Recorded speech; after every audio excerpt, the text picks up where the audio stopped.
Hey everyone, welcome to Soundipity.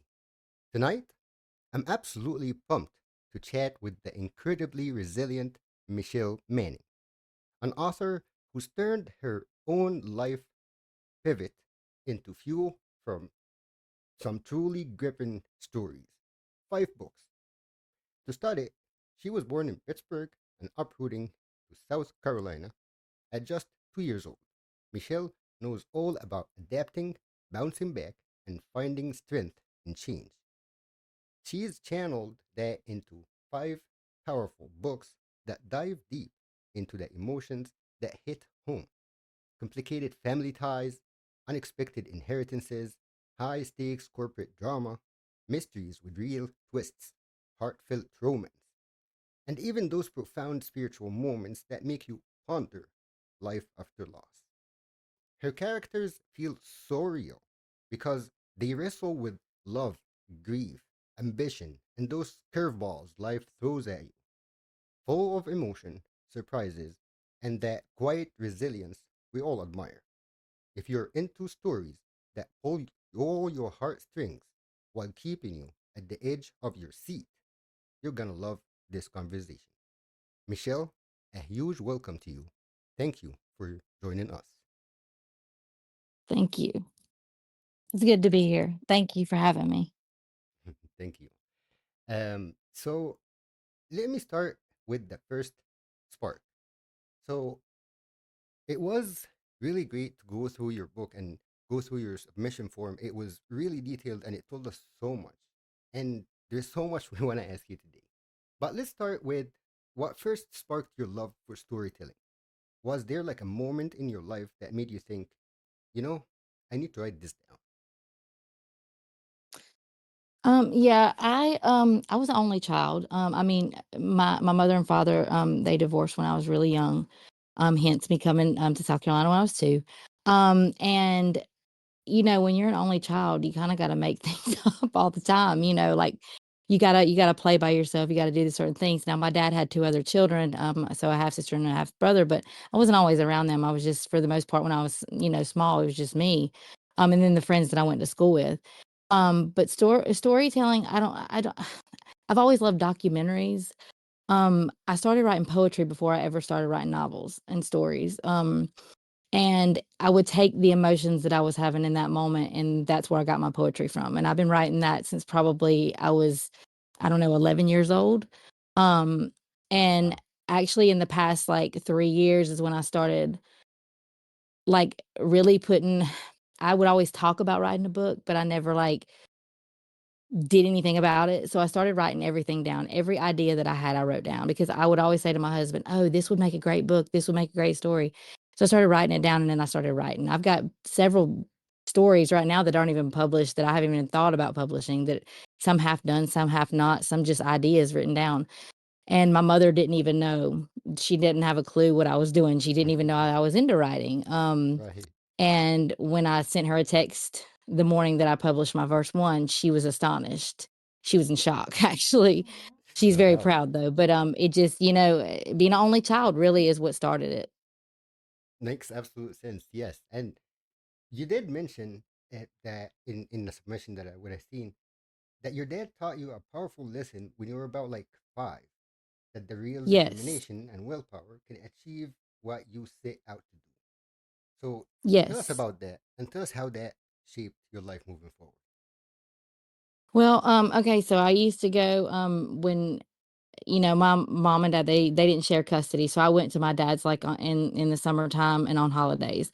And, every summer, we would go up to visit, my dad's mom, and she lived in Meadville, Pennsylvania, and it's right by Conneaut Lake. And, Conneaut we would always go to Conneaut Lake Park. I remember being about 5 years old, and I remember my dad used to love his time with me, like, he would soak it up, you could just tell, I still remember that from being a young and only 5 years old. And, he wanted to take me down the water slide, and he wanted to ride it with me because he just wanted to have that moment. It was just me and him. It wasn't my other, his wife around. It wasn't anybody around, just me and him. And I went to stand beside the, how tall do you have to be to ride the slide, and of course I was too short. So, he was I could see the devastation in his face, and I still remember it till this day like it was yesterday, and it's funny how those memories stick with you, but, um, I remember having these little he had bought me these little wedge, like, high heel shoes. They weren't play shoes or anything like that, they were actual, like, sandals, like, just a wedge high heel, Mhm. and, when we went home, he said, "I know we're gonna go back tomorrow," he said, "and we're gonna take these, and you're gonna put these on, and you're gonna stand in front of that sign, and I know they'll let you go down this time." So we went Cute. back to Conneaut. We went back to Conneaut, and sure enough, he stood me in front of that sign, and the man didn't even recognize that it was me from the day before that wasn't tall enough. And we went down that slide, and he was the happiest ever. Like, I just remember that being 5 years old, and it's just the determination of him wanting to do that and having that moment with me that he was willing to do whatever it took. And that's it stuck with me, my whole life, and whether somebody wants to read into it something else or this or that. That's what I took away from it, and that's Right. what made me feel like I can do anything, but I haven't always lived by that. I'm not gonna lie to you. I haven't always lived by that because I've had my ups and downs, but till today, I'm 45 years old, and I definitely live by that because 'cause I'm a lot wiser now than I was then. So, Yeah, makes absolute sense. All right. And so you mentioned that you started like writing like considerably more recent than when you were like 5. mhm, So mhm. how did that still project after all these years? How did that affect your writing? Um, being going through what I've went through, I'm gonna tell you an author that, really is another reason why I started going ahead and putting them out there and finishing some of them up so I could publish them on KDP and Barnes and Noble is Wally Lamb. Mm-hmm. I never knew of this author a year ago. I didn't know. I'd never heard of this person. I don't know if you guys are familiar with him or not, No. but he writes phenomenal. He has some phenomenal work. And the story that I was kept on seeing on TikTok and different places, saying that it was so good, but it made him cry. It was so sad. Was The River is Waiting, and I tell you what, I sobbed, barreled over crying like the last 30 pages of it. And the way that he writes and the determination that he has, and he came from being somebody who was all he was a correctional officer in a jail, in a prison, locking people up and locking people out. Right. And he had the same kind of passion that I did. He had to put it to work, and that story that he wrote, plus him and his personal story, inspired me to just put it out there. Just go ahead and get it going. That it's never too late, Right. and you're never too old, you're never too young. Just do it. Just do it. If you wanna do it, just do it. If you've ever thought about it, just go and do it. That is absolutely inspiring. And then you did mention that you told your mom after the fact of publishing, and then she became Yes. your biggest fan. And how did Yes, that she reaction happen? well, it was the first one, and it probably was it's not my proudest, novel. It's the Midnight Ledger, and that I was gonna make that a series, and I possibly still am, I just haven't decided yet. But, I feel like I was too repetitive in it, and it was my first one, and I just wanted to get something out there because I knew that I needed to take the leap, and I knew that if it wasn't now, I never would because I'm a procrastinator kinda Hmm. Me too. sometimes. Me And too. so, yeah, and so when I took a screenshot of it and I sent it to her, she was like, I could tell her reaction was kinda, like, stunned, like, she was like, "What? Oh my god, that's wonderful," and then she was like, everyone that's come out, she's like, "Oh," she goes right and she buys the hard copy every single time. Like, I mean, she's my biggest fan and she's so proud of me, and me being an only child, it just I really never did anything big growing up besides have kids, Right. young at that, but, not that I just did it to make her proud, I did it for myself too to prove that I could do it, but it made her so very, very proud, and she tells everybody that'll listen about my books, everybody. That is amazing. And when you write your stories, because like they are really detailed and they are like rich and with texture. So where do you find your inspiration for these stories? Is it real life experiences, people you've known, unexpected moments? Um, I really, like I said, I write things down that I think about, I'm one of those types of people that when I get in the shower, I think about really crazy, weird stuff. I'm a weird individual, okay? And in a good way, in a good way. I don't mean that in a bad way, but Yeah, the same I way. think about like I think about random stuff like do cows pray? Or, I was reading one the other day that somebody said that they think about how does a school bus with two, seats with four people across the road plus an aisle down the middle and a car, a sedan with just a two-seater. How do we share the same road? How is that physically, how is that possible? How do we do Right. that? So it's the small things like that, and that's the weird stuff that I think about too, like just the random things that keeps you really doesn't keep the average person up at night, probably keeps the weird person up at night, but I just think of weird stuff. And so like, when you think about the story of Stone and Trigger, Hmm.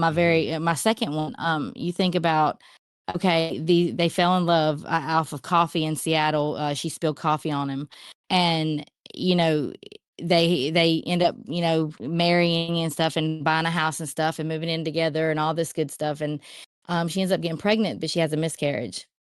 And then she, has to get over that, but then ends up getting pregnant again. And then again, they have two children, but then they find out later on that they both, mother and father, have terminal cancer. They both get it. Mm. So those are types of things that I think about because it can happen. It's not that it's never happened. I It mean, I don't most know of a likely does story. I happen. haven't. Yeah. Yeah, exactly. So, and like, what does somebody do? What does somebody? And yeah, it is fiction, but what does somebody do when that happens? Is it really? It's not about the cancer at all. It's about what you do with that, and what happens after that. And it's and that whole story was about community. It takes a village to raise a child. You got to be all in, and you got to make plans. And does love hold it all? Do you love until the end?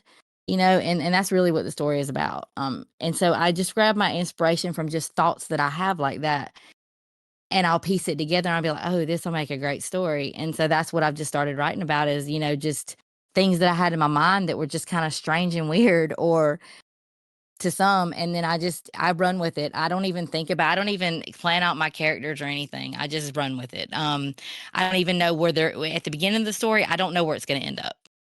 I don't. To be honest with you, I have no clue where it's going to end up. Very I nice. just go with it. Yeah, Do you ever feel like you get pulled into the emotional depth of what you're writing? absolutely. I feel like some of these are The other really night I heavy. was yeah. Yeah, and the one that I'm writing now, the 1983 Prelude to Tragedy.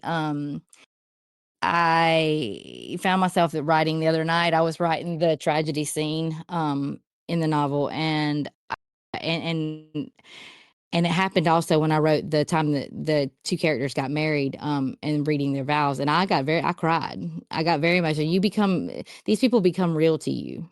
They Right. don't, it's personal. Like, and I don't. My husband never sees me write. And I write in a very odd way too. Like, there's some things I might think of on the whim, and I'm not even in the middle of just writing in my writing zone, and I have to either text it into like a note or Just something to get it put it out of into the you. story. Like I do a lot of that. I do a lot of it on my phone because I just want to be in the moment with it. When it comes to mind, I want to put it in there, and that's what I do, and then it just forms together. Oh, I love that. It's like putting it in its rawest form and like capturing it and then saving it for when you can use it. I like that a lot. Exactly. Yeah, and that's how a lot of my stories have come together, I might have planned out one, and like I said, I don't plan it out, but I might have say I was in chapter 3 and I was like, "Okay, well then I know what's gonna happen in chapter 5." And then that is not what all happens in chapter 5 because something has happened between then and there that it makes me wanna change my whole, story, the whole, trajectory of where it's gonna go. Um Right. and I guess that's what makes my writing kinda unique, and maybe there's others that write like that, but I feel like just going with it, that's what we do in life, right? So why wouldn't we Right. want a fictional book to be the same way? so we could say it's real and raw, and it really came from me. Like, I didn't plan this out. I didn't plan these characters out. I had no idea how these characters were gonna be. All I planned was their names, and that was it, and where they was gonna start, and ran with it. That's So very interesting. and yeah, it's fun like that too. It's really fun. It is Oh, I fun bet. doing it like that, and then asking opinions of others too, like, "Hey, I'm in this, like, part in my story where this is going on. What do you think I should do here?" You know? That So, is fun. yeah, it is. And that really read into my next question because I was gonna say like I can definitely see how the story can develop like that, but do you also do the characters like that? But I guess you just answered that. Even the characters for you, you don't meticulously plan a character. You have the character and it builds with the story. Is that am I getting it correct? Yeah, yeah, I mean, yeah, what I do is I decide what kinda characters I'm gonna have and, like, what setting. I decide what the main focus is gonna be and, like, what the main, like, topic or main, like, okay, like, for my 1983, I'll give you a little hint of it. My Nice. 1983, A Prelude to Tragedy, it's about a girl. It's, of course, born and raised in Pittsburgh, Pennsylvania, on the same street that I was, came home from the hospital in, where my mom and dad were when my mom had me, on Arnold Street in, Elliott. And, she comes up from there and, her mom wants her to go and work at a bank when she gets out of high school, and marry a Mm-hmm. guy and just start a family. She just wants to be the Right. normal thing that, like, people back then probably would have done, or, Right. went and worked as a secretary somewhere, but she didn't want that. She wanted something beyond that. Like, she couldn't stand just the same repetitiveness. So she joined the army. Okay. And in basic training, she ended up meeting someone, although they didn't get together then. They get together a way later. They end up getting married and stuff like that. But that's all I'm gonna give away on that part. That But sounds good. it's just, I knew that I wanted something military. And I knew that I wanted it to be a very passionate love story, like a love story that most dream of, Right. and just being that person's best friend and just like, and I wanted to have a lot about them first, so this book is going to be over 100,000 words Oh, nice. when it is finished. It's almost finished. I have a couple more things to do with it, and then it will be released on the 31st. But um, Oh, so close. it's topping Yeah. over 100,000 words. It's a big one. It's absolutely something to look up to. All right. And Yes. I wanted to ask, um, in your creative process, which is you would say your favorite part of it? Is it that when you storm the story as it develops? Is it when you like polish little details in the characters? Is it what is your favorite part in the creative process? I don't know if I have a favorite part because every part is favorite to me. Like, because I'm always thinking about writing something else. Like, and I haven't, like, I've not been this way forever. Like, when I decided this is what I wanted to do and I had so many ideas, Hmm. and when I realized that how much I loved writing stories and not just poetry, when it became like a thing to me that's like a hobby now. It's like I can come home from work and I can just decide to write some stuff, take my notes that I've already gathered through the week. I mean, I would be at work and be like, I've got to go to the restroom real quick because something will come to my mind.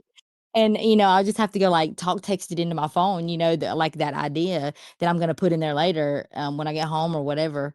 It happens all the time. And like, so I think all of it, just the thought of it. And I think something I think about all the time.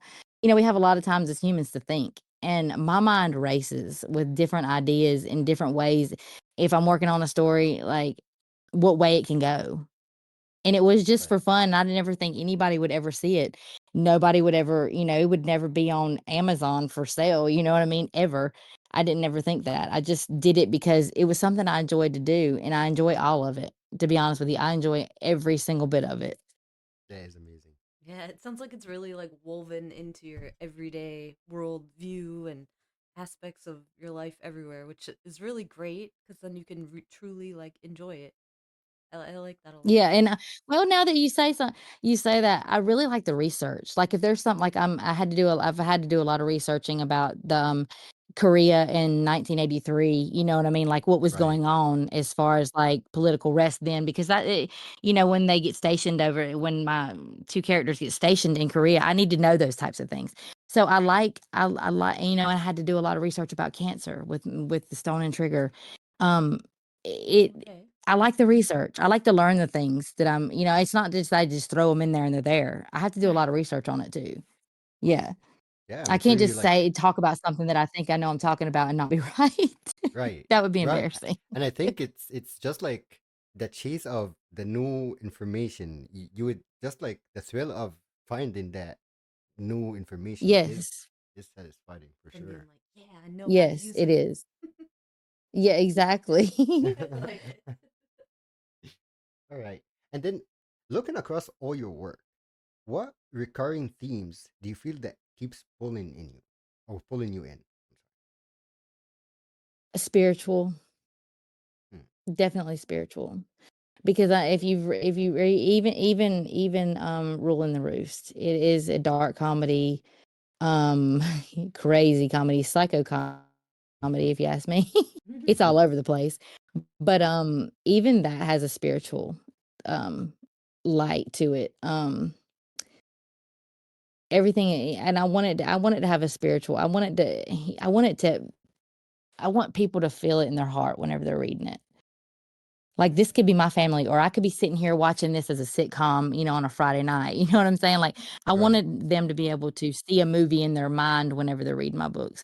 I don't want them to just, I know that I've read several books throughout the years, and, like, when I was a kid, like, in school, that I would be reading a paragraph, and I would be thinking about something completely different in my mind the whole time, you know? Um, I don't want people to do that. I want you to be able to read my book and read it through and, like, see what you're reading in your mind, and it play out basically a movie, and that you're not distracted on something else. So that I hope that I've done that, and I hope that I continue to do that, or I continue to do it better as time goes on. That is beautiful. And how do you do that? How do you weave these like deep elements, like the spiritual connections, the grief, the high stakes, into your stories to keep it still emotional and relatable?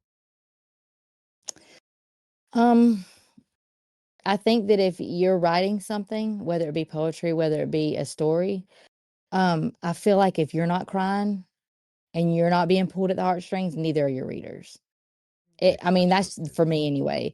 I feel the same way. If I'm writing something and I'm getting emotional and I've got tears coming out of my eyes and I'm almost barreled over crying because I'm writing it, then that says something. It's not just because I'm an emotional person, because I'm really not that much. But when I'm writing something, writing is a beautiful thing, and you can express yourself so much by just writing something down on a piece of paper, making True. a song, writing a song. There's so many things. It's so expressive, and your world is endless with that. There's so many stories you could tell. I agree. There's so many emotions you could put out there, and it's just putting the right words together to get the right emotion. And if I'm pulling from it, then I know the people that read and finish my books will Right. feel That that is same way. absolutely true. Yes, 100% true. What would you say has been the biggest challenge you faced in in your writing or getting your books out there to the world? Probably, like, the people that never knew that I did this, and not just my mom, because my mom, always knew she would support me no matter what, but, like, at Thanksgiving, I seen my oldest son, and his wife, for Thanksgiving, and, my mom's got the 4 of the books laying there, on her end table, and I go walk him over to my oldest son, and I was like, I handed him to him. I was like, "I wrote these." Like, I don't really know what else to say. You know what I'm saying? And he's like, I love it. "Yeah, you sure did." I Like, feel like I would be the "What are same you way. doing?" Yeah, like, "You're weird." But, You know, thank you. it's just yeah, and I mean, that's the way I feel. It's like I don't know what to say to people. Like, they're like, "What is your hobby? What do you do?" I write books. I like to write novels. I like to write. I mean, I've published 4 books so far. Like, what do they care? It's like, and so I take my son and like just telling people that know me the way that they know me, and they're just like, "You did what?" So it's been that's about the most challenging thing, and writer's block sometimes. But, Mm, Chat GPT, I don't do AI, but, Chat GPT is really good for asking for advice for these things as far as, like, writer's block. you absolutely read my Because he mind. can tell you yeah, Bouncing he can tell ideas. you, like, places that yeah, and he can tell you even websites to go to or forums to find things, it's not just him giving you or him or her, whatever it is, giving you, the answers. It's just, where do I go? What could I do to get this idea, And so I consult a lot of things with ChatGPT. Me and him are pretty close. We're pretty tight. And also for research, I use him a lot too. Right. Yeah, it makes absolute sense. Yeah. I was saying you read my mind because that was really my next question. Is that like one of the things that we found with like many of the writers that we talk to is that they all go through that writer's block. Even with other artists too, they have that artist block, and I think this is really smart because it's this is one thing that ChatGPT can be used for is to like brainstorm things or research things. You don't want it to write things for you because that would be horrid, but it would actually give you Yeah. good ideas. Right. Well, and I think too, because Yeah, like I the lab, don't if you think it, like the box is huge of like the information that it has, to, like go places with it, Yes, So, absolutely. so it's not like a Absolutely. small website you're looking at where like the only information you're seeing is what's on the Right. website. So I think that really helps too, because you Right. can pull from so Yeah, many. absolutely. No, Yeah, and I've, when I was first, like my first novel, I didn't know I had to do research on a word processor and everything, and it's best for me to just basically use, Google Docs for the right. most part, and I've had to do a spell check and do my punctuation because that's just as good because I didn't know, I was very naive, and I ran my first book through, it wasn't ChatGPT, it was one of those other ones that just, like, basically checks your work, make sure all your punctuation's correctly, Oh yeah. and they were changing my darn story, and I was like, "No, we're Oh. not about to do that. You're not doing this changing my story." Yes, and Like that's what we hear a lot, especially like in the author groups when they do try to like send the their like text to just like have it make sure that the grammar is right or the spelling is right. It ends up changing Mhm. words, changing the stories, changing Yeah, even it does, characters. it does. Yeah, and I'm like, "No, we're not about to do this. No, we're not Right. about to Right. do this." Yeah, no, and I am glad that I caught it, but, and I just went back to my original. I just like, I'm just gonna have to go the long route about it and just use my good old trusty, Google Docs because that's Right. the best thing you can do. I mean, it might take a little bit more time, but, if you're self-publishing, you really don't have another choice unless Right. you wanna pay a whole bunch of money to let someone else do it. Right. Yeah, Right. and Which others is actually like keep doing like the long route with the so like they read what it says and they keep arguing with it and they keep till it gets it right and it gets it right at the end. So I guess that's what matters, right? As long as it gets right. Yeah, exactly. Exactly. All right, and let's maybe talk about the publishing part. So, what has been your experience with publishing, and what would give as an advice for somebody that is maybe hesitant about self-publishing or something like Um, Self-publishing can be good if I mean, nobody knows if they're gonna, be like, I don't know, um, Frida McFadden. Nobody knows if they're gonna be like Stephen King. that? Right, You know what I'm saying? Like, nobody knows if they're gonna be if you're just gonna take off or somebody's just gonna notice your work automatically. I think that KDP and, Barnes& and Noble is a great place to start off. right, But if you're not too tech savvy as far as, like, your book format, I suggest to start with KDP first and then move to Barnes& and Nobles later because Barnes& and Nobles has a very complex, they don't want you uploading because KDP has a program where it formats your book. hmm Barnes& and Noble does not, so you have to figure that out, and they do not want you giving them a KDP format, you know what I mean? They right, don't want you giving them that because they will be able to tell. They right, will also give you a free ISBN with it, which is really good. But I think it's a great place to start out because, I mean, you can if you do an ebook, you can, sign up for Kindle Unlimited as far as, like, your book is concerned, and people who have Kindle Unlimited will be able to access that book free. right, My right. first 4 that I did that way, my 5th one, I'm not gonna do that way. I'm gonna do the ebook, but I'm not going to put it in, Unlimited for the free KDP because then that just means that most people are downloading your book and they're not even reading them. makes sense. I mean, for a lot of people, so But And I but think it's a good place to start it locks it when you put it in KDP Unlimited. It locks it to KDP or just for one 90 day. days. Yeah, Oh, for 90 days. 90 days. Yeah, yeah, 90 days, and then you can opt out again. Fair enough. Yeah, yeah. So I mean, it's a great place to start if it's something you're wanting to do and you're really passionate about it. It's not for somebody I don't think who's wanting to get rich off of writing just to get rich off of writing. But if Right. you're passionate about it and you want to get your work out there, it's a great place to start. I promise you. No money, you don't have to have any money up front.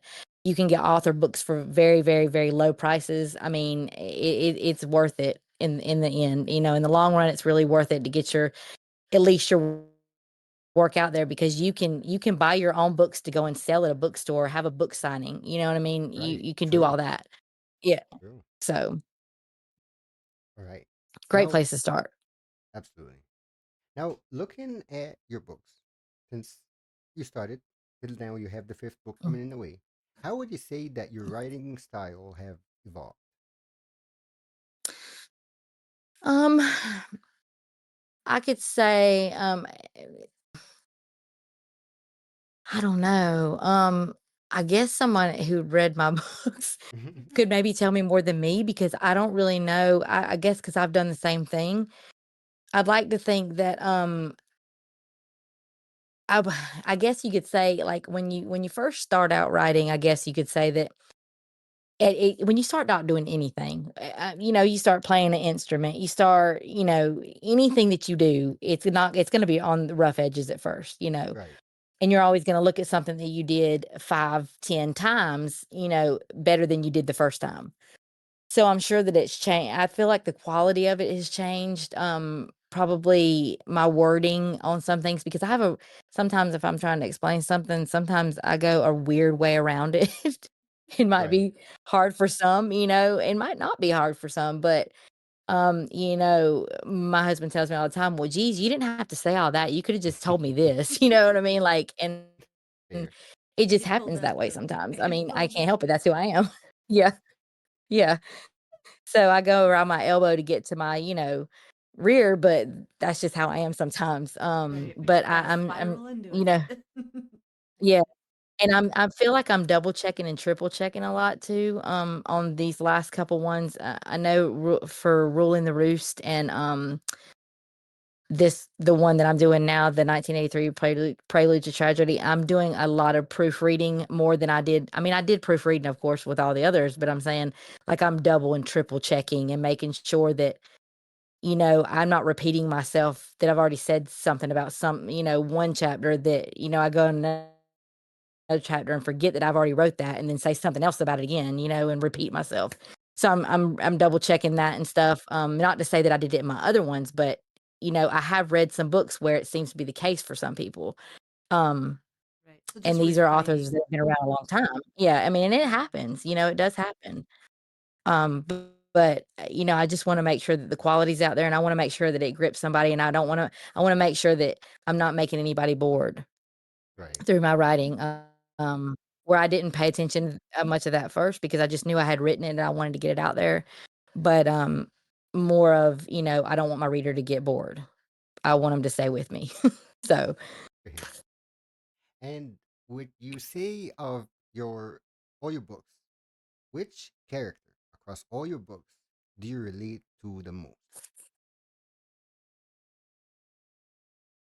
I'd have to say, let me think here. I'd have to say the one that I'm writing now, Lena, Hmm? A Prelude to Tragedy in 1983. Lena, the main character, I resonate with her a lot, a whole lot, because there's been many a times in my life where I just didn't know what direction I was going in. Right. I've battled addiction, in my earlier life. I've I've overcome that. I've things with my kids. Trials and error, just everything. Losing my father back in 2012. I know 2013. Gosh, I said 2012, 2013. Um, and and every year it never gets easier. It feels Absolutely. like it gets harder for some reason. Yeah, and I feel like and the relationship she has with her mother. I feel like there's been bumpy parts in mine and my mother's life, but that wasn't on her doing. That was really on my doing because I was stubborn and didn't know any better and thought that I was 10 foot tall and bulletproof, and I really wasn't, and so probably Lena. Yeah, Lena, I resonate with her a lot, and probably if I had to choose anybody else, it would be, the, Ocean in, Ocean's Light, because I've always felt like I've had a spirit guide guiding me, and I feel like I can hear them Mm, speak to me sometimes, like, you don't need to do that, you don't need," and I feel like that could be, something too, and I feel like sometimes if we listen to that little voice, it can ruin things and it can make things great for us. It can go both ways. So, mm, with a whole lot if I ever write a memoir, then I'll get into that, but mm. but, I'm sure there's some people that can relate to that. Makes sense. All right. So let's start with your books. So, what was your first book that you wrote and published? It was The Midnight Ledger. And this is the The one, Midnight Ledger led the corporate high stakes the kind of fraud, right? Yes. Yes, fraud, yes, and it's all over the place the whole It's Yes. really all over the place. I think that I wanted to put so much in there. I feel like I overkilled on that one. I'm being my own worst critic. I I want to overkilled on say that one, I'm not gonna lie.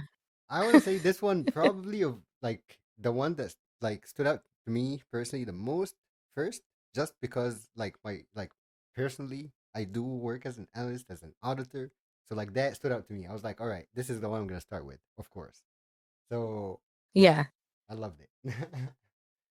Well, I'm glad. I just felt like I was really repetitive in it, and I felt like I don't know, I just felt like I don't know, I guess because it was my first one, I really didn't even know. I guess Mm, that's really still don't I know because, didn't. I mean, I haven't been doing this long, so Fair enough. I mean I it's started you it know and I loved so far, but I will definitely give you my honest feedback for sure. I really do appreciate it. I really hope you do because I need to know, I was reading in Reddit posts the other day about beta readers, and I never even knew that that was a thing, like, And now that you I know that know, it was your first book, I'm definitely gonna keep that in mind. yeah, 'cause, like yeah, it's like, I don't even remember, I was just wanting to get it out there, and I was like, "Oh, this will be a good one," because, like I said, I've got several that are already written and ready to go, it's just I can't decide Hmm. what I wanna do with those, you know what I mean? I don't know if they're as good as the other ones or if they'll resonate with people, and I'm sure that they will to some point, and not that that's the only thing I'm worried about, because I wanna put it out just because I made it, Right. and I will do that eventually, it's just I don't know which one whenever it's time the right time is when it will be the right time for me to publish those other ones. That makes absolute sense. Yes, I think just the beginning of it is really like captivating. It got me hooked because I do have interest in this world or in this environment. So it definitely Mhm. like got me hooked. Resonated. Yeah, Yeah. I resonated with that one. Right, What was your second book? right. The second one was Stone and Trigger, Oh, The Incredible Story of Stone and Trigger, yeah. And then the third one was Ocean's Light, and then the fourth one was, Ruling the Roost, and then, of course, my 1983, A Prelude to Tragedy, will be my fifth. Um, that has been published, not the fifth that has been written, but just published and put out there. got it. Yeah. All right, and then let me see. And then I did take some notes here, and especially also in your comments, in the submission form. One of your big motivations for writing and publishing, as you just like we're mentioning right now, wasn't about getting rich. It was about proving to yourself you can create something, you can do it, right? So Mhm. I want to say, like now that you have 5 books out, how does that feel now, and how do you keep your motivation going? Um, it feels good. It feels really good that I've done that. I made myself proud first and foremost. But I know it will. I have great faith in all my heart that it will fall into the right hands eventually. My book will fall across the desk or in hands of Right. somebody that can make changes and can see it. And whether, it doesn't even there's some people that, there's some authors that will put out a book on KDP, like a little small little, little artist that is only put out one book, and somebody will come along and say, "Hey, we want to give you a movie deal because we want to make a movie out of your book." You never know what it could be. It could Right. be, "Oh, we want to put you on something bigger. Oh, we want to make a movie out of your book. Oh, we want to, we want to make a television show out of you." We want to do a document. You never know. It might not just be putting your book on a bigger platform. There might be other things that somebody it falls into the hands and they're like, "Oh, wow, this is gonna be good for something else. This is gonna be really good for this or that." Um, Makes you absolute you sense. never know. Yeah, Actually, you really. I came across one way that I really never thought of, and it happened through my work. We had this like a program or a course that they give for like people that are going to be managers, and in order to start that that course, they hand out like a book, and I thought that was like one great way of getting your books out there. Like this is almost as good as making these kind of deals, because like this is big bank, and every single manager in there gonna have to get a copy of your book before like they step into being a manager. I thought that was what a great way. Like I never thought of that. Oh, yeah, that is good. Yeah, that's a good That's way. amazing. Yeah, and I mean, like I said, if you're doing KDP, like you can get a paperback for like $3 for if you're doing buying author copies, and you can go and sell those at a book sale, or you can go take them to your local bookstore and see if they'll let you put them in there to Yeah, yeah. put out. I mean, Actually, and yeah, you would have to have many, absolutely. It can be just one book, yeah, right? yeah. I Actually, mean, that just was get the your case when I asked like for in the bank, like how did that come about? It was really all about word of mouth. It wasn't anything other than just a word of mouth. yeah, That and was I it. mean, well, that's what I'm saying. I just started a new job. I'm a retail banker now, so props to Interesting. me, but yeah, exactly, and, so we were in our little Zoom class, and, they were asking us what our hobbies were and stuff, and I told her, I like to write, I've published, some books, and she was like, "We like to read over here." So I'm Right, thinking about right. sending those girls some of my books so they can You just read too, absolutely should. if they like to read. But, I found out the balance of people wanting to read these days is like hit or miss sometimes. It's either you love to read or you absolutely do not do it at all. Yeah, that's true. That's So, true. and so you just gotta find the people that do. And I honestly found that there are many that would rather just listen to the books. So because Yeah. they run out of Mhm. songs, they run out of music, they run out of Podcast. podcasts, Yeah. they just like listen to audiobooks. And I think this is Yes. also a good way. Oh, yeah, that is good, and I would love to be able to do that one day, to put one of mine on audiobook, because that's how I had to finish, reading, The River Is Waiting, because I just couldn't. I needed to be able to move around while I was listening, or reading. And so, that was it was a good experience being able to do that as well. And that might be a reason too why I cried and sobbed the past 30 pages of it. Um, I mean, I have a feeling I would have done it either way because he just writes so well. But you know, I do love audio. I listen to an Right. unhealthy amount of true crime podcast and regular true crime too. An unhealthy amount. I think our I'm favorite afraid of my is own shadow Obama. sometimes. I'm pretty sure our favorite to listen to is Obama. Like anything he's narrating, we end up watching and we're like, "Oh yeah, this really hits." It's like this is like the way he like lay it I down, know, right? it's Like so weird. articulate or Oh, goodness. He's like a That's funny. siren. Like, Right? I don't know. Right? It's just his voice. I'm telling you. Mr. Ballin scares me every time. I'm like, I'm on my way to work, and I'm like, "Am I really sure I wanna go in today after hearing that?" It's like it'll scare you right up. Right. Um, I would say I want to say that your core message is so inspiring because you said, and I quote, your right now situation does not determine your tomorrow. You can go from having nothing to inspiring others. It's all about the journey and the lessons you carry forward.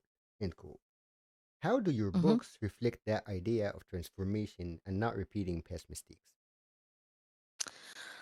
Mm, I don't. That's a hard question right there. Mhm. um, I guess uh, I don't. I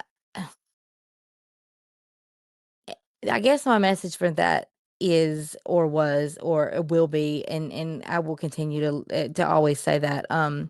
You could be a nobody today and be somebody tomorrow. Not to say that anybody's a nobody. I don't mean it like that. Right, But you could be homeless today and you might be thinking, "Oh my God, what am I going to do?" And you might be feeling hopeless and ready to just give up and throw in the towel.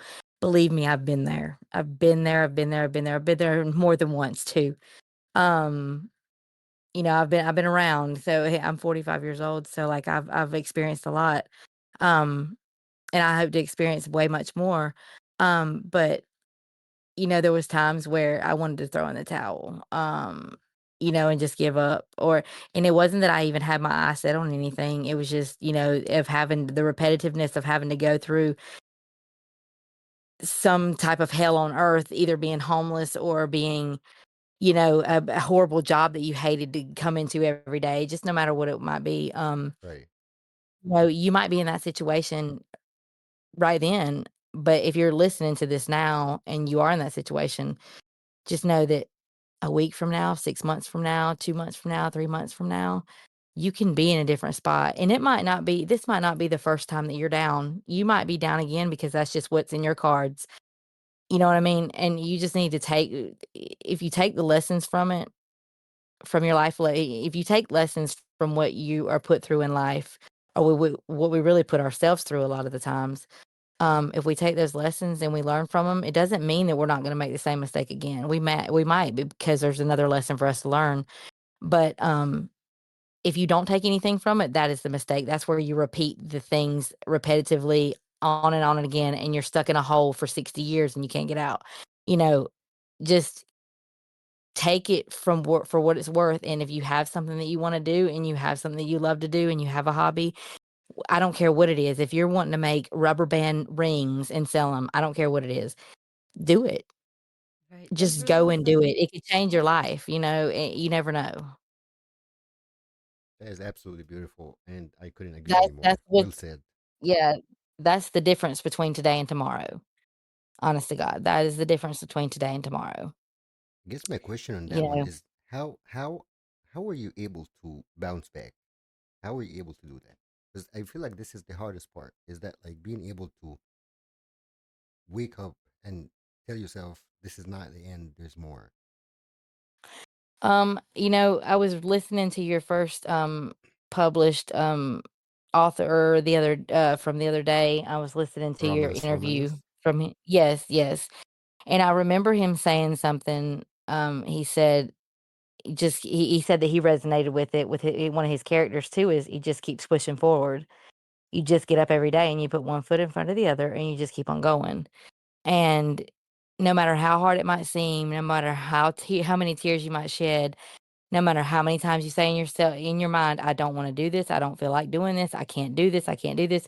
Put one foot in front of the other and do it. Get up and get dressed and just do it. If you don't have a job right now and you're looking for a job and you feel like, "Oh my gosh, what am I gonna do?" Get up, put one foot in front of it, whether it's just making small baby steps, just get up and do it. Don't hold yourself back because when we stay, we hold ourselves back and we don't. I'm not and my life right now is far from perfect. It will never be perfect because nobody's life is ever gonna be perfect. Right. It's not gonna happen. Anybody that has that expectation is lying to themselves, and you might as well True. just, come to the face the facts that that's not life, you know what I'm saying? That's not how normal people live. That's not here on earth, that's Right. just the way it is. Our world is crazy, our world is wacky, we are weird, we're one, and you know what I mean? We all have the same fears, whether we wanna believe it or not, we all have the same fears, we all have the same, dreams, and, you know, the people that get it and the people that are out there striving are the people that go and grab it, and there's nothing holding you back than you're any different from the next person because you can go get it just like they did. There's nothing We're different. our biggest own enemy. Sometimes. Exactly. Like, Yes. yeah. Yes, exactly. Like you can have the home and you can have this, or you can have the apartment, or the good job, or whatever you want. You can go and publish a book. You can go put your art out there. You can go put your music out there. Who cares if you think it sounds like crap? Okay, whatever. Still put it out there, because you know what? Somewhere along the line somebody's into that. Right. It 100%. is I mean, I'm being real. I mean, it is what it is, and True. it doesn't matter what you have. Everybody has something to offer for the world to the world, because if you didn't, you wouldn't be here. Beautiful. Plain and simple. You wouldn't be here. Yes. Just You put one have foot in front of the other. and you have the first question from our viewers. We have Trisky asking you a question. He says, "What part of the writing process challenged you the most, and how did it change you as a writer?"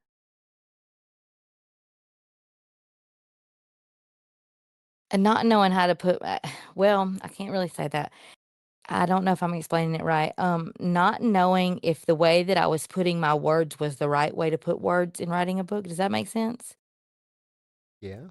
Because when you read a book, you have to assume that the person who got it published and has it out there, and you went and bought it, they have all these teams and stuff for them. You know what I mean? You don't know, they might have started out just like you, and then somebody came along that was had more qualifications and said, no, no, no, no, that sounds good, but we need to do it this way. It's going to sound the same, but it's going to look a little bit different.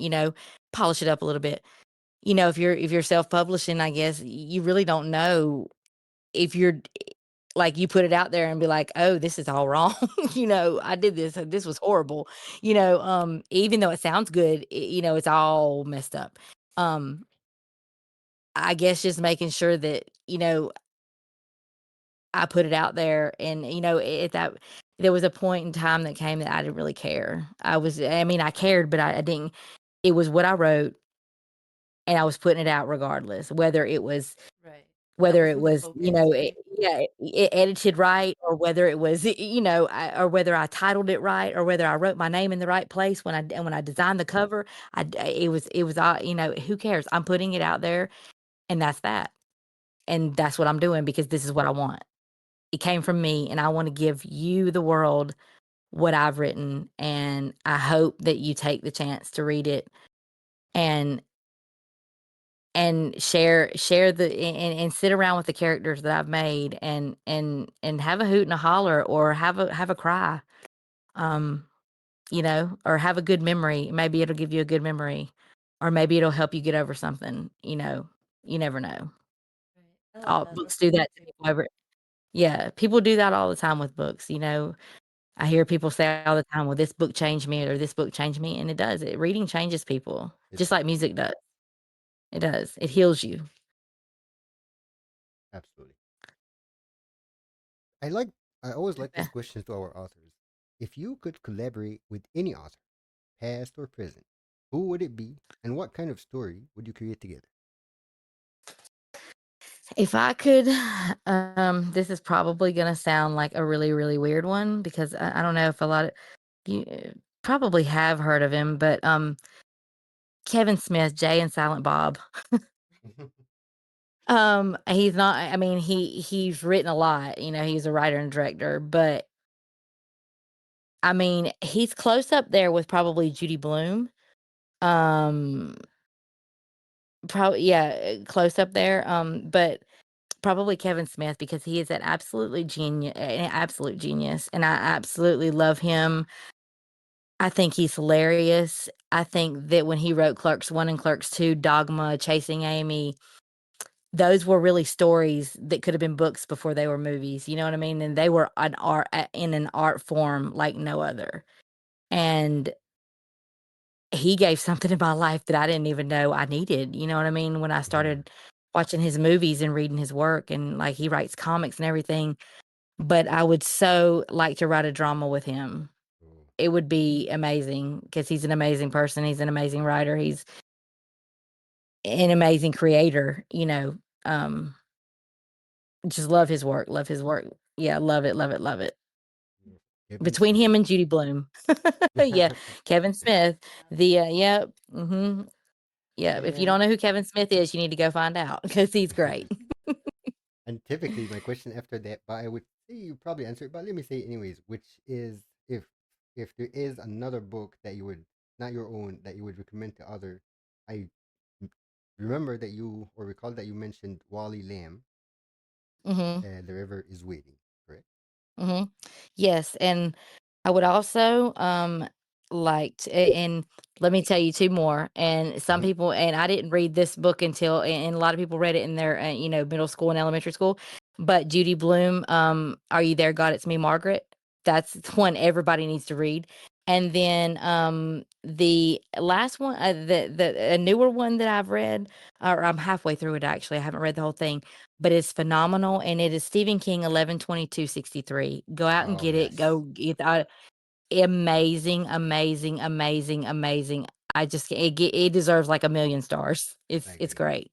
I did read I that. love it. It's really good. Is it not phenomenal? It's It is like amazing. something so different, but Amazing. it's like it takes everybody's mind where it wants to go in thinking about those things like time travel. So it's great. Love it. Yes. And what message would you share with your readers that read your books for the first time? Um, if you're wanting, you know what? Not even if you're wanting it. If you like to read, if you like to read and you like the quirky side of all, you like the quirky side of life, if you like the weird things in life, if you like, because even in my tragedies, there's still funny parts. I promise you, I will always deliver that. That's good. Um, yeah, you wanna feel good about a book, you wanna read a book that you're gonna think about it. I feel like you're gonna think about it even a years later or, a week later, or you the one you can't stop thinking about, go read my books. Give me a chance. I might be a little bitty nobody in little old state of South Carolina that really works at a bank and has, a husband and a cat and has my grandchildren all the time, but, um, I I really put my heart and my soul into my books, and I don't think personally that I put out anything that I wouldn't read myself if I wasn't me, you know what I mean? And I was reading it and somebody else had wrote it.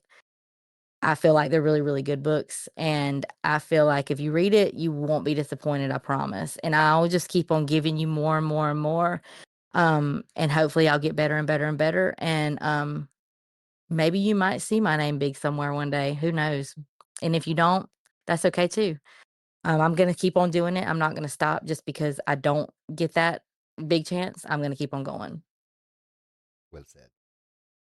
And for viewers who are listening to us today, who will tune in later, where can they find your books? Where should they follow you online? And how can they connect with you, of course, other than our Discord, since you are in our Discord? Okay. Yeah, I have all my books are published on Amazon. Amazon. You can go there. You can look up Michelle Manning. Um, I let's see. I have an author profile there. Also, I haven't got on Goodreads yet. I still have to send them some things. Um, Also, Barnes and Nobles. There's a couple on that are going to come there soon. I'm just finishing up my stuff for that. And you can find me on TikTok. My name is Miss Plumbob on TikTok. I put a lot of my new books that I'm going to put out. I'll put like a video or like a slideshow presentation out for that. Um, and yeah, just if you want to if somebody wants to collab with me, if you read my books and you wanna collab and you wanna write a book with me, let me know because I would love to do that. That would That's good. be a really good thing. I've been wanting to do that for a while. I wanna write something with somebody else and put 2 creative minds and see what we can come up with. Um, but yeah, go to KDP, not KDP, I keep on saying KDP. Go to Amazon, look up Michelle Manning, and you'll see all my books there under my profile. Um, 3, no, 4 of them you can get free if you have the Amazon, Kindle Unlimited, account. If you have that subscription, you can get those first 4 free. My 5th one will not be free on there. It will be a charge on there because I will not have it for a Kindle Unlimited. But all of my books are at a very, very, I don't sell them for a very, very high price. I do it just enough to print, and there you go. So if you want to read a good book at a low price, just go and grab one of my books and tell me what you think. Give me your honest opinion. So, one Sounds star or 5 stars. good. Sounds great. Um, I typically go ahead. Are you good? Okay. I typically like to end with this question. Was there any question that you expected that I would ask, but I didn't? Or something that you expect I would cover, but I didn't? No, you actually covered everything. I've actually answered everything that I thought I would when I was reading over the, what you had sent me. I believe you covered everything. I believe that this is very, very fulfilling to me as far as I didn't even know I was gonna do this 2 weeks ago, a month ago, when I started writing these books, but I'm saying it's been very, very fulfilling to me, and I don't know how many people are listening or how many people will listen in the future, but, stick around because I feel like you guys have some more great artists to come to share with the world what they have as well, and, I just really appreciate you having me here, and, you've really it's very, very fulfilling to me. I Thank you. appreciate it. Thank you. Thank you for Thank being you. here. It was absolutely our pleasure. And to speak to your last point about the collab, this is one of the things why that Discord that we made is there, is to give that chance for people in the same field to work together or in different fields. Like narrators, we have voice actors, so they can probably narrate, or artists can probably design covers. Like the whole thing is that we wanted to make that space for people to be able to show their work, have people that actually read their work and watch it, and then give the Support chance each to other. collab, Yeah. right? So we Absolutely. thank you so much for being here, for being part of this community that we're trying to build. It was absolute pleasure to have you. Thank you so much. I really, really appreciate you guys. And I will be there and I will be in the community and I will not be leaving. And I will make my voice heard too in your chats and all that. Thank And I will share more stuff with you guys. I've got some art that I do, like on my Procreate, that I like to do. you. Oh, I beautiful. might even invite my husband over there because he plays Yes. guitar. So, Oh, sweet. Oh yeah. yeah. So, I would love, and I've wrote a few music scores to piano music score. I guess that's what you call them. I've wrote a Right. couple scores too, so I might share those as well. Yes, please do. So yeah, I will, and I really appreciate it, and I hope you guys have a wonderful week. You as well. Thank you for being here. All right, thank you guys so much. You guys have a great week and a great Christmas too. You You as too. well. Take Merry Christmas. care. Okay. Okay. All right. Thanks, guys. Bye bye. All right, everyone. Well, this was an absolute pleasure. It was as promised. It was full of the books are amazing, guys. I highly recommend that you guys absolutely have to go check it, and you're gonna find the link in the chat down here. Go ahead, check it, buy the book, leave a review. Nothing is better for any author than leaving an honest review. You don't have to even make it 5 star if you don't believe it is 5 star, but make it honest. Make it about what you actually believe after you read the whole book. And the best part is they are all in the Discord. If you have any questions, if you have why did the character do this, why it didn't go that way, or you want to just like give the feedback directly to the person, I would recommend that you leave it in there also in Amazon just for the algorithm. It really helps, guys. It really helps. And then you can, of course, welcome to join and have that conversation every day. Um, but yes, you have anything for us, Cobra? Um, no, not yet. All right. But I had a lot of fun. I really, really, It was great. truly It was enjoy such a this great so conversation. much. Yeah. I like getting to know people. I like seeing the person behind their work because you can see how much of their passion and their heart and their soul goes into it. Right. And I truly enjoy it. All right. Same here. I honestly did enjoy it a lot. Thank you for being here. Thank you for tuning in. And I would say on the 20th, we Mhm. should have an artist. So actually, it should be the 21st. The 21st, we should have an artist. And so tune in for that. Join the Discord. Tune in for the stream and see you guys next time.